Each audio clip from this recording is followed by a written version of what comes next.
seeing what the story tells us. So we have the Six of Coins coming out first, and this is a card of charity. In general, there's obviously a transaction taking place here between two different class of people, most likely. One who has is giving to one who does not have. So this card to me always comes with a big warning, and it following renewal of peace. I feel like that's what I need to share with you today. And the warning is, do not give what you do not have to give away, and do not take more than you need. That's how we can keep our scales balanced in our life, right? So if you're looking for a renewal of peace, more likely than not, you've been giving away things you did not have to give away. So you may be giving time, resources, energy, all of those things to someone or something that you just don't have to give away because you're not taking care of yourself properly, or you're not thinking long term how this could negatively affect you. Now, charity is a beautiful thing, and it's something most of us need to do more of in our life, to selflessly give to others and try to support our community in a selfless way. However, a lot of us can't say no to people and end up getting ourselves in situations where we're giving more than we have to give, and it starts to negatively affect us. Whether, like I said, a lot of times it doesn't have to be financial. This card, it's showing a monetary exchange.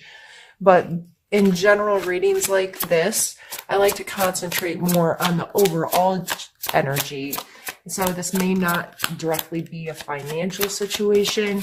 It may very well be just resources in general, time, energy, focus, thoughts, feelings. What are you giving to people that you just can't anymore? So coming out in the beginning of this reading with renewal of peace, I believe that should be a big focus for you for the month of September. Is reevaluating that and coming to a better understanding of what real charity is.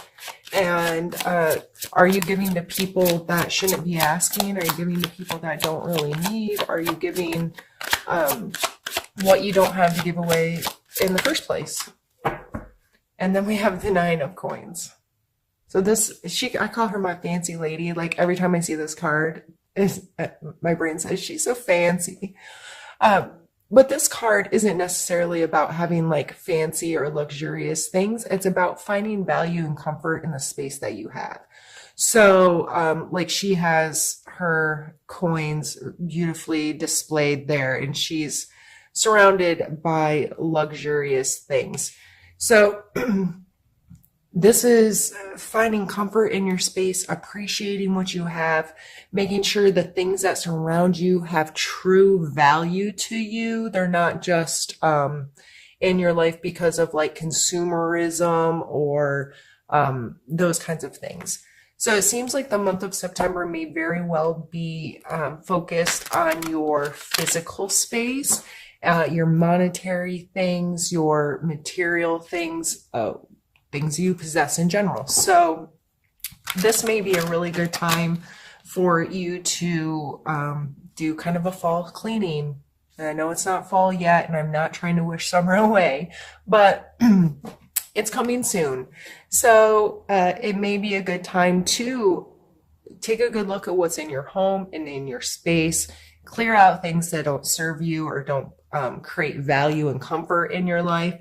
That may be a good opportunity for you to give to others, find a donation place, a church group, organization, Salvation Army, something that will make you feel good to give things to, or a specific person. And make sure what you're giving away no longer serves you. Do it in a selfless way, and be mindful of not giving away things that do hold value to you and do provide comfort and do allow you to feel peaceful. So in general, that may be a big focus for the month, and I think that's a beautiful energy to have.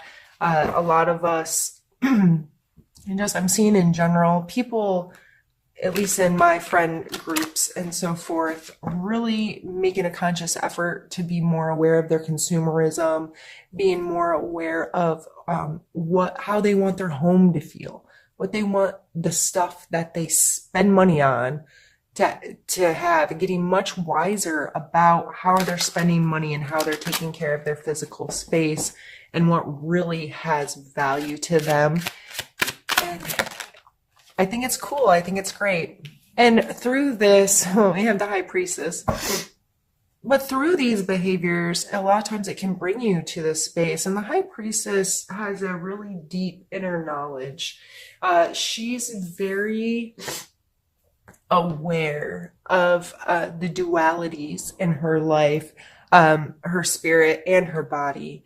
And so when I see her, I do see a lot of meditation, self-care, prayer, time to be alone with yourself, with your thoughts, with your feelings, so you can more clearly listen to your intuition, know who you are and who you want to be and how you want your life to be, what feels good and what's right for you as a person.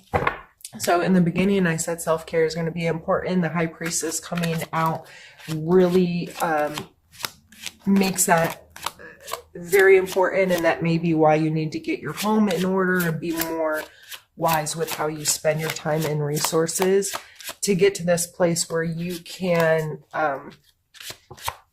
really get to know all the aspects of yourself and get really clear on how you want to spend your time.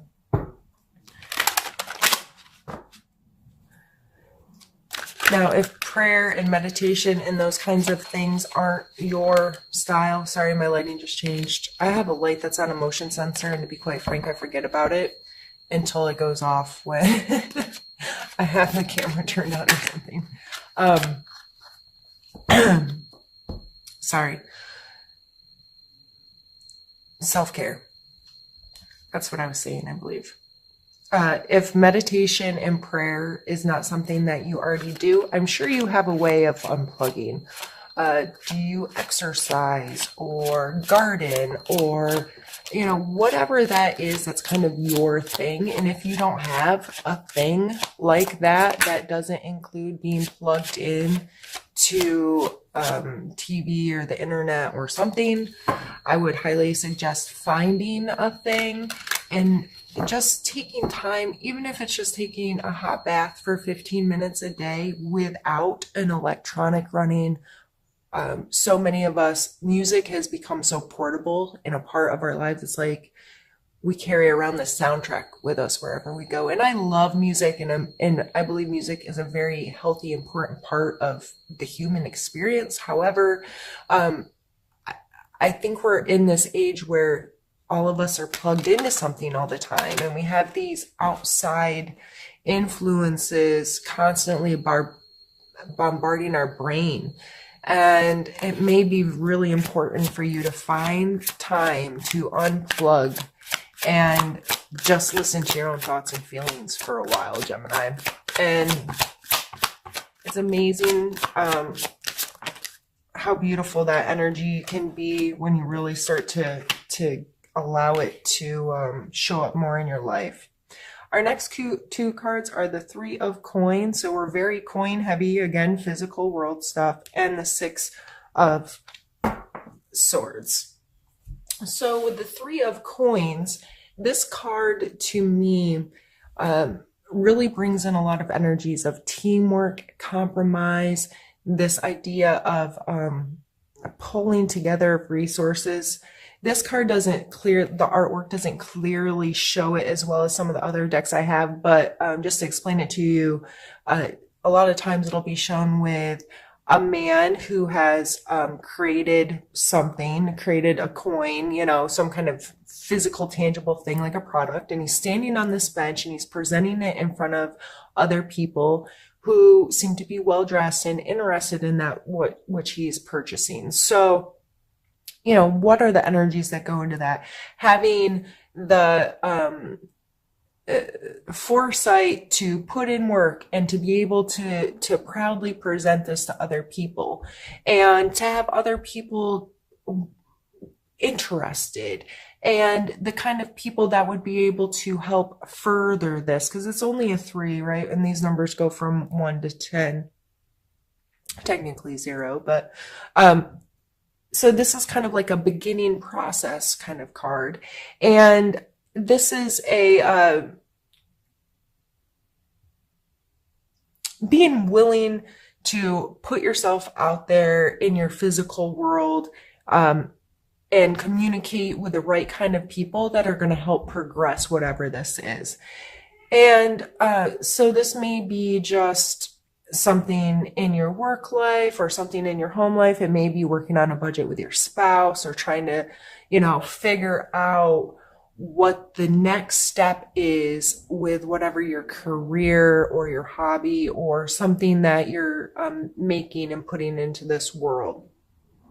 And I also have the 6 of Swords here, and this card really talks about moving away from negative thought patterns or negative treatment behaviors. So whether someone in your life has not been treating you well and you're ready to move away from them, so not physically move, I mean maybe, but design your life where this person is no longer able to treat you that way. With some of us, it may be how you're treating yourself, and you're being very conscious on what you're saying to yourself. What's the story you tell yourself about yourself?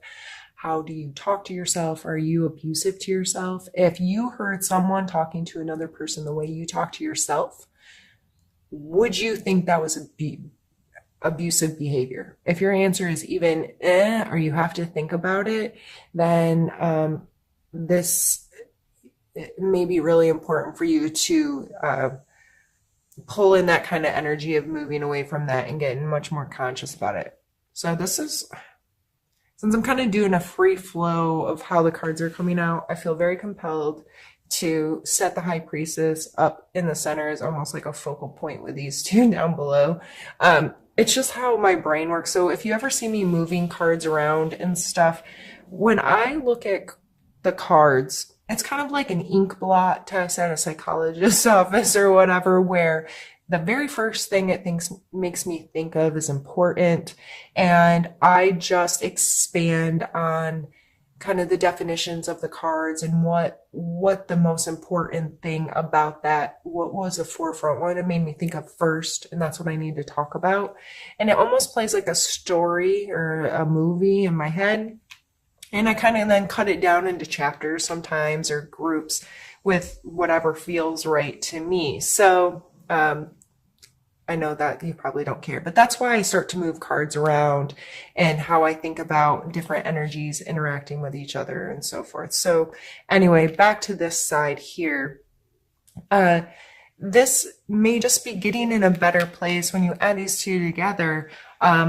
Who are you working with? Who are you creating with? Who are the people that are helping progress your career or progress whatever it is that you work on? And it may just be within your household. If you, like, let's say, are a stay-at-home person, then to me, this is being smarter about who you're working with and negating negative behaviors, whether that's from yourself or someone else, but treating yourself well, having some confidence in yourself, being mindful that you need other people sometimes to progress a situation and make it grow. And you need to be very smart with how you interact with these people, how you're interacting with yourself. You cannot make good headway if there's a lot of negativity involved in that. It's just being smart with how you're being treated in general. Okay? I'm not sure. I may come back to that. I'm not, my brain's not giving me any more words on that situation at the moment. So, 4 of Cups.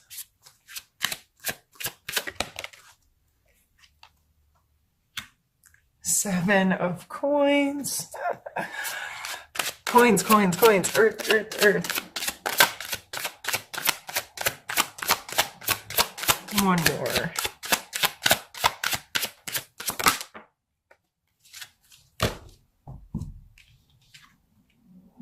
And the death card. So the Four of Cups here, you may notice he looks a little pouty. And he's alone, sometimes even depicted like on an island in the middle of nowhere, a deserted island or whatever, however you want to think about it. But this other cup's coming in, and it's coming in hot and flashy and with a lot of attention, but he's still like, nah, I'm good. And cups have to do with our emotional space, so this may very well be not willing to take in any new connections and really taking a time to pause, think about what you already have going on, thinking about your emotional attachments to things and how you feel. And this isn't a good place to stay in for a long time because you could miss some really awesome opportunities to connect with people if you're too within yourself. But sometimes we need that. Sometimes we need, like, especially with this renewal of peace being our main theme, we need that time to kind of just deal with our own emotional stuff and not deal with other people's. Even if it's a positive thing, you may just not have the time or the energy to give away to others right now. So don't get hard on yourself if you're kind of cutting off, not wanting to meet up with friends or not be socially engaged. Right now, I just feel like you have so much going on in your own home, in your own job, in your wherever all of these earth coin cards are coming out, your tangible space, that you may not have the emotional capacity to deal with others right now. And next is the Seven of Coins. So we have the 6, the 7, well, 3, 6, 7, 9. This is very heavy coin stuff. And the Seven of Coins, a lot of times talks about thinking long term, putting in work, being mindful to keep at stuff. Like the way I see this card is he went and planted all of these coins, and he has been doing the work and waiting for them to grow and whatever, but he might have gotten a little negligent because some of them are looking like they're not perfect anymore. He might have neglected them a little bit. So it's time to like pick them up, wash them off, give away what doesn't suit you anymore, hang up what you have as a real value, and create a space that's comfortable and good and well taken care of, if that makes sense.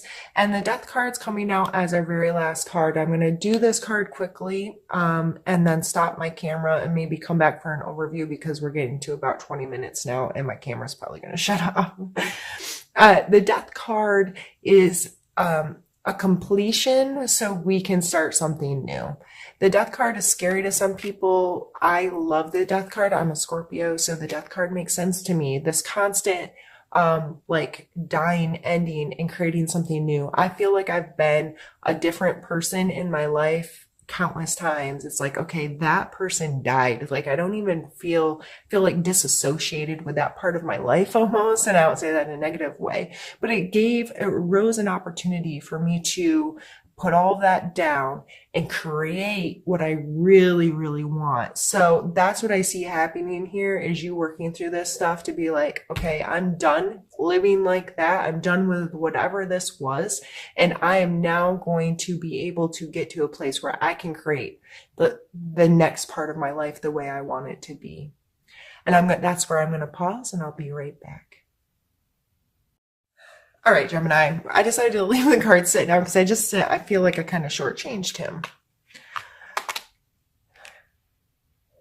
This is like creating this new life after something's come to a completion. That's when something gets the opportunity to start again. There's never really an end, right? It's just a cycle. It's got to come all the way back to that very, very But that's where the beginning is again. So please, Gemini, don't be scared of this. You shouldn't be. You're a Gemini. I think you get this a little bit. Geminis and Scorpios seem to have a mutual understanding about duality and some of these complex emotional things where we have to really get through something and really complete it and start something fresh. So overall, like I said, we had mostly cup cards, a sword card, or not a cup card.